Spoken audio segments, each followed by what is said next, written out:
Patay ang mag-asawa sa Baguio City matapos masunog ang kanilang bahay.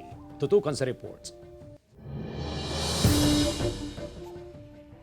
Patay ang mag-asawang Juan at Lolita Velasco, 74 na taong gulang nang sumiklab ang sunog sa kanilang bahay sa Barangay Padre Burgos, Baguio City, kanilang alas 5 ng madaling araw. Base sa investigasyon ng BFP, walang kuryenteng naturang barangay mula alauna ng madaling araw kahit isa sa tinitinang sanhi ng sunog ang napapayaang kandila o lampara. Under investigation pa yung mga yun para i-verify natin kung talagang mga occupants mismo.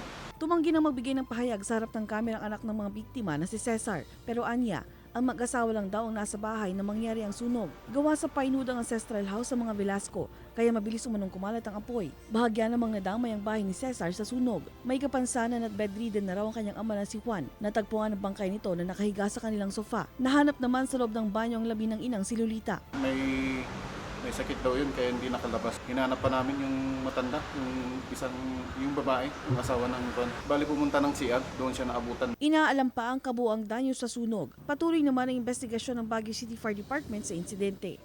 Marjorie Padua, Balitang Amyanan.